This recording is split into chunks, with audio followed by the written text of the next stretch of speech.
revenons un instant seulement sur la mission de ces deux organisations.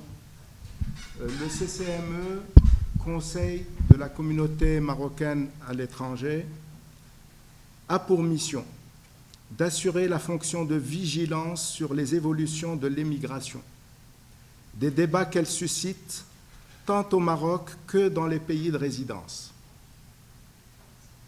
Évaluer les politiques publiques marocaines en matière de migration et émettre des avis susceptibles d'en améliorer l'efficacité. Donc, vous le voyez, le Conseil de la communauté marocaine à l'étranger a ce rôle, je dirais, de pacificateur. Il y a plusieurs personnes impliquées là-dedans à travers le monde. Vous le savez parfaitement, la migration internationale aujourd'hui est un fait accéléré par la mondialisation et le CCME a des représentants littéralement sur toute la planète, en Europe, en Asie, en Amérique latine et en Amérique du Nord, bien entendu. Quant à l'Institut musulman de Montréal, il se fixe pour objectif de promouvoir les véritables desseins et finalités de l'islam en diffusant un discours religieux cohérent et en harmonie avec les réalités sociales, culturelles et légales, on y reviendra tout à l'heure, du pays de vie, en l'occurrence le Québec, le Canada. Alors, c'est sûr que la période que nous vivons est particulière. On entend une cacophonie de discours de toutes sortes. Beaucoup d'intervenants se bombardent, surtout devant les médias, en experts. Et le commun des mortels y perd son latin. On ne sait plus, littéralement, à quel saint se vouer. Revenons à des choses beaucoup plus tranquilles, beaucoup plus je dirais, paisible, et regardons la multiplicité des faces de ce fait social qui est la diversité, qui, comme nous le savons, est à travers la planète. Il y a un peu plus on va dire, d'un siècle. Je remonte en arrière pour dire que la question de la diversité n'est pas un phénomène récent. Il y a même des auteurs en Amérique du Nord, notamment ce qu'on a appelé l'école de Chicago, qui disaient que l'urbain et la diversité allaient nécessairement ensemble. Alors, pour nous, il s'agit, notre ambition est relativement modeste, mais elle est importante. C'est d'aider à comprendre, dans un premier temps, dans quel environnement juridique, dans quel environnement normatif se développe ce lien avec l'autre. Quand je l'écris, instinctivement, je mets l'autre avec majuscule. L'autre est l'autre qu'il faut respecter, dont il faut respecter les us et coutumes, mais à la fois, l'autre, c'est mon miroir. L'autre, c'est la personne à travers laquelle je me vois. Une fois qu'on dépasse la prime enfance où l'autre, c'est d'abord le sein nourricier, c'est d'abord la maman, on s'aperçoit que la diversité est en fait le moment où on est interpellé par la relation d'abord interpersonnelle, avant que cette relation ne devienne un jour interculturelle. Alors, pour dresser un portrait, on va dire, sage, éclairé, nous allons d'abord faire, on va dire, l'historique très récent de ce qui se passe dans notre société, de ce qui se passe au Québec. Et pour ce, je cède la parole au professeur Belgassem Rahmani. Il est professeur au HEC, mais c'est en tant que président du Conseil interculturel de Montréal qu'il s'adresse à nous. Et j'aimerais qu'il nous dise, d'ailleurs cela a été prévu, qu'il nous dise c'est quoi le Conseil interculturel de Montréal? Qu'est-ce qu'on fait là-dedans? Et à quel titre le Conseil interculturel de Montréal est interpellé? C'est à vous, professeur. Merci beaucoup, mesdames et messieurs, bonjour. Je vais juste corriger, je ne suis pas professeur, je suis maître d'enseignement. Mais c'est à titre de président du Conseil interculturel, vous m'excuserez, je vais marcher, c'est mon habitude lorsque j'enseigne. Les enseignants se parlent. Et c'est pour garder la ligne. Le Conseil interculturel de Montréal est un organisme qui a été voté par une loi de l'Assemblée nationale. Et donc, il conseille les élus de la ville. Nous sommes 15 personnes, des bénévoles.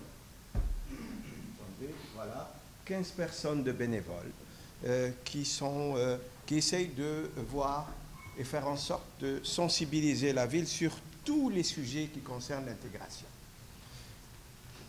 Votre humble serviteur s'est impliqué pour une raison. Et je disais tantôt au professeur Fall, l'intégration commence par l'économie. Si la personne n'arrive pas à trouver un emploi décent pour amener le pain à ses enfants, on ne peut pas lui demander de s'intégrer. Au contraire, il va commencer, il y a des bibites qui vont tourner entre les deux oreilles. Et on ne sait pas comment il va réagir. Donc, pour moi, c'est l'économie, par l'emploi. Et donc, le Conseil interculturel de Montréal a mis plusieurs avis sur le profilage racial. Nous étions les premiers à voir en 2006. Celui qui a présenté l'avis sur le profilage racial, c'est M. Franz Benjamin, qui est l'actuel président du Conseil de la ville. Nous allons retravailler ce profilage racial. Nous voulons savoir qu'est-ce qui se passe aujourd'hui. Et toutefois, on va attendre ce que la police de Montréal, donc ils sont en train d'analyser leur propre rapport. Et pas plus tard qu'il y a 3 semaines, j'ai rencontré le nouveau chef de la police et on va voir comment ça va se passer. Donc voici l'intégration par l'économique, l'égalité en emploi, l'inclusion sociale, le profilage racial et les lieux de culte minoritaires. Ce sont là des sujets sur lesquels le Conseil interculturel de Montréal s'est penché et a réfléchi. Je vais juste aller rapidement parce qu'il m'a donné juste 15 minutes donc, et il m'a averti. Hein. Donc, 86% des personnes choisissent le Québec pour venir. 86% des personnes qui arrivent au Québec s'installent à Montréal. Donc, Montréal est devenu, c'est ce qu'on appelle une plaque tournante très importante. Donc, les 3 principaux groupes minoritaires, vous avez la communauté noire et vous avez la communauté maghrébine. Je déteste ce genre de... On fait ça comme ça.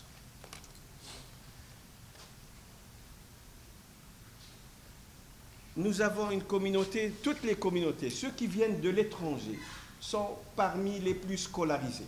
Ceux qui viennent de l'étranger, pour aller plus rapide, ceux qui viennent de l'étranger s'installent, sont ceux qui subissent le chômage le plus élevé par rapport à la population du général.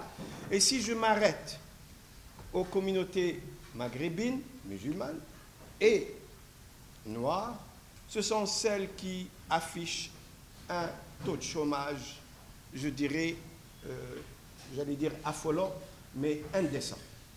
1 sur 3 n'a pas de travail. Je vais plus vite. Les accommodements. Au départ, et là, puisqu'on m'a dit qu'il y a des gens qui viendraient de l'étranger, j'ai souhaité faire un tableau ou brosser un tableau général pour dresser la table et laisser les autres. Donc, de l'accommodement raisonnable au vivre ensemble. L'accommodement raisonnable au départ, c'était quoi? C'était pour accommoder des personnes dans le monde du travail. Il y a eu une personne qui vient d'une église adventiste du 7e jour qui a orienté ça vers le religieux. Donc ce n'est pas... C'est cette personne-là qui a amené ça vers le religieux.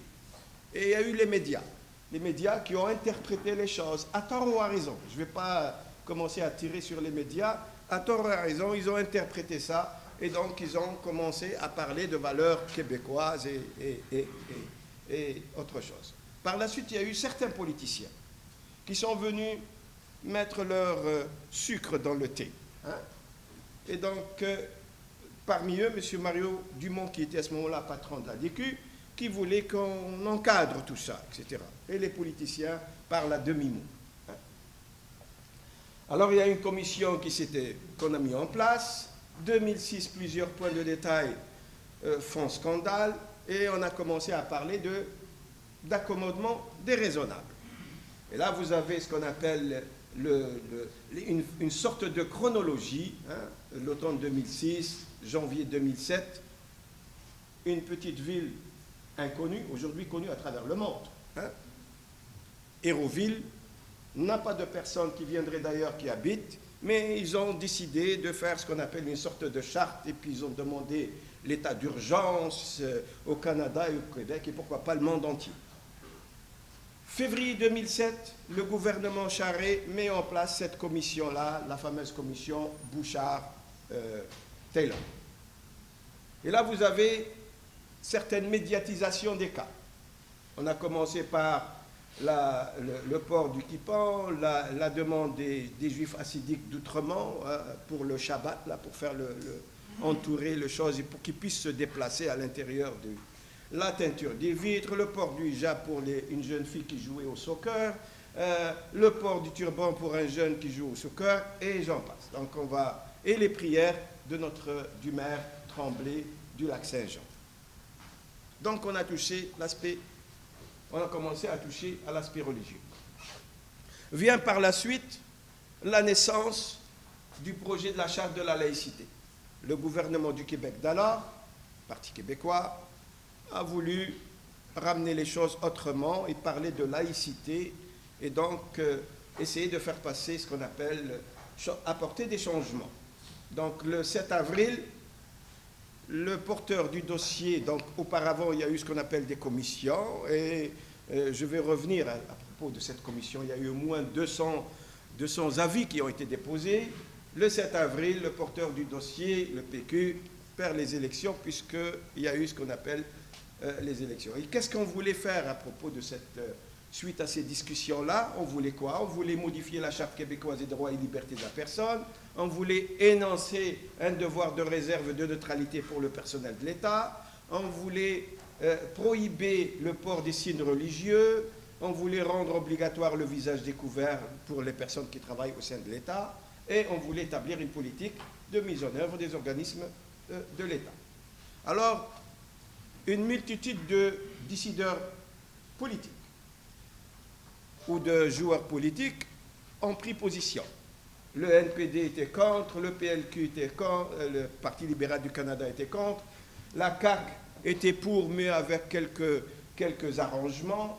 Le PLQ de Couillard a dit non, et qu'il allait la combattre. Amir Kadir aussi, avec quelques petites nuances. Et à ce moment-là, nous étions, quand on a annoncé ça, nous étions en campagne électorale à Montréal. Il y avait le maire, M. Coder d'alors, par la suite il est devenu maire. M. Coder a pris position, je me rappelle très bien où ça s'est passé, avec qui ça s'est passé, puisque j'étais avec lui à ce moment-là. Alors, c'était à Montréal-Nord, sur la rue Jean-Talon. C'est une pâtisserie où il y a une sorte de café ou salon de thé. Il a pris position devant la chose. Il était en pleine campagne électorale. Il a dit c'est un non, nous sommes contre. Madame Annie Sanson était à ses côtés, et Lionel Pérez était à ses côtés contre cette charte-là. Et là, il y a eu ces consultations, les fameuses 200 rapports et consultations. Et on a, pour ceux et celles qui habitent ici, qui ont vu ça, ont vu certains dérapages. La majorité d'entre vous êtes probablement de confession musulmane. Oui, il n'y a pas de probablement là-dedans. Là, je vois Donc, pour ceux et celles qui ont jeté un coup d'œil sur ce qu'on appelle le témoignage de la famille Pinault-Caron, moi, je suis tombé de ma chaise, je me suis dit, c'est pas vrai. Votre humble serviteur enseigne à HEC Montréal. Il a monté ce qu'on appelle un programme de campus. J'amène des étudiants. J'ai choisi le Maroc. J'amène des étudiants, je les amène au Maroc. Ils visitent ce qu'on appelle le secteur économique, les usines, les entreprises. Alors, Casa, Rabat, Tanger, Fès. Et on sait, lorsqu'on est de confession musulmane, que quelqu'un qui n'est pas musulman ne peut pas rentrer dans une mosquée lorsqu'il y a les périodes de prière. Peu importe la mosquée de Casablanca y compris. Et là, lorsque j'ai entendu ça, j'ai dit, je rêve, je dois être ailleurs. Et ce qui m'a un peu choqué, en tant qu'être humain, en tant que musulman, en tant que citoyen, c'est qu'un décideur public, un ministre, un responsable politique laisse des personnes témoigner devant toute une population et dire des bobards, je m'excuse du terme, je vais le dire, moi je suis comme ça, quand je veux dire merde, je le dis, dire des conneries à la face de la population. C'est sûr qu'il y a des personnes qui ne comprennent pas, qui n'ont jamais mis les pieds, ni au Maroc, ni en Californie, ni en Suède. Mais, et là, on fait rentrer dans la tête des gens qui ne connaissent pas ça, des choses qui ne sont pas vraies. Et ça alimente les fantasmes des uns et des autres. Donc, ces propos-là. Et il y a eu une défaite du Parti québécois. Et il y a eu la naissance du vivre ensemble. La naissance du vivre ensemble, juste pour l'histoire, c'est lors d'une visite après les attentats de Charlie Hebdo, la visite de M. le maire Coder à Paris, la rencontre avec le président, et puis l'annonce qu'il allait faire ce qu'on appelle un sommet du vivre ensemble, quelque part au mois de juin. Alors, au mois de juin, 5, ok. Le mois de juin, ça s'est passé. Il y a eu un cocktail, après ça, un cocktail dînatoire. Par la suite, le lendemain, il y a eu une rencontre de tous ces maires à huis clos. Il y a eu à peu près 23 maires qui se sont présentés à Montréal. Et de ces vingtaines-là, il y a eu une demi-douzaine dont les populations soit majoritairement musulmanes, soit en grande partie musulmanes. Vous avez le maire de Dakar, le maire de Beyrouth, le maire de Thiès, le maire de Fès, de Casablanca et de Bamako. Alors, on voulait faire quoi? On voulait d'abord, parce que ces villes-là se sont mis ensemble, ils se sont dit, voilà, nous sommes en première ligne. Il ne faut pas attendre que les autres paliers du gouvernement, nous sommes en première ligne. Et quand les problèmes éclatent, c'est en face de nous. Et donc, il faut qu'on prenne nos responsabilités, essentiellement. Donc, et puis, c'est les villes, c'est dans les villes qu'on trouve les diversités. Et ça, c'est humain. C'est lorsque moi, étranger, j'arrive dans un pays, je m'en vais voir le quartier où habitent mes compatriotes. Ne serait-ce que pour m'informer. Il est extrêmement rare de trouver quelqu'un qui arrive d'un pays X et quand il débarque pour la première fois dans un pays Y, va dire où se trouve ma communauté. Elle est là, moi je m'en vais par là. C'est extrêmement rare. Hein, à moins qu'on a quelque chose là, on ne veut rien savoir. Et donc la diversité, l'égalité, l'inclusion. Et donc on voulait aussi combattre les gestes de radicalisation menant à la violence. Et là, on voulait avoir des villes où il y a une certaine ouverture, des villes où il y a une certaine tolérance et des villes qui ont une vigilance. Et je pense que n'importe quel être humain sain d'esprit voudrait vivre dans une ville qui soit une ville dans la diversité, mais aussi dans la paix et la sérénité. Donc, les maires vont convenir, et là, je pense qu'il ne reste pas beaucoup là, leur rôle comme étant un rôle pivot, ils sont en première ligne, une collaboration mutuelle, une compréhension plus fine de ce qu'on appelle de tous ces phénomènes qui nous perturbent. Et je parlais ce matin avec le professeur Fall et je lui disais, la jeune fille, puis vous m'arrêterez par la suite parce que je vais laisser la présentation sur les choses. Je lisais hier soir tard dans le Nouvel Observateur que cette jeune fille-là qui s'est fait exploser, à peine quelques jours, une dizaine de jours avant, avait appelé une personne dans le bureau de placement pour lui dire « Pourquoi vous ne m'avez pas appelé pour ce poste-là? Je veux avoir ce poste, je veux travailler. Ma maman habite juste à côté. Et cette personne-là a témoigné, elle a dit, aujourd'hui je me sens mal, parce que peut-être que j'aurais pu lui remettre et puis on ne la retrouverait pas là. Donc il y a un phénomène qui est nouveau. Je ne suis pas psy, même si mon épouse est psy, mais ça reste quelque chose. Et ça, c'est une vérité. C'est pour ça que je ne parle pas beaucoup à la maison. Et je me relâche. Et donc, ça reste que c'est un peu très apeurant. Comment se fait-il qu'une personne, en l'espèce de quelques jours, se métamorphose? Il y a, bien entendu, il faut laisser les spécialistes. Voilà. Alors, vous avez ces collaborations, compréhension, pratiques urbaines innovantes, favorisant l'inclusion. Et j'espère que les villes vont penser à des choses. J'espère que Montréal, je vais parler pour ma paroisse, Montréal, j'y habite depuis 40 ans. J'espère que Montréal va penser d'abord et avant tout à l'emploi, à créer de l'emploi, à permettre aux gens qui viennent d'ailleurs de se trouver un emploi décent. Quand j'ai déjà fait des conférences à l'extérieur et je disais, Montréal, si vous voulez, si vous tombez malade, le jour quand il y avait, si vous êtes malade, prenez un taxi, vous avez plus de possibilités de vous faire soigner dans le taxi qu'aller attendre pendant 6 heures dans un hôpital, parce que nous avons des chauffeurs de taxi, médecins, ingénieurs, architectes et name it. Alors je me suis dit, il faut donner de la dignité à ces personnes-là si on veut une intégration qui soit une intégration saine. Et donc voilà, je pense qu'il m'a regardé avec une certaine gravité.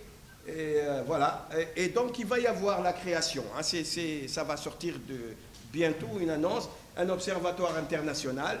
Et j'espère, puisque la prochaine rencontre du sommet pour le vivre ensemble va se passer, normalement ça a été décidé dans 2 ans à Casablanca. Croisons les doigts que ça se passe. Et puis voilà, et je vais céder la place. Et si jamais vous avez des questions, je suis là pour répondre à vos questions. Merci beaucoup. Merci.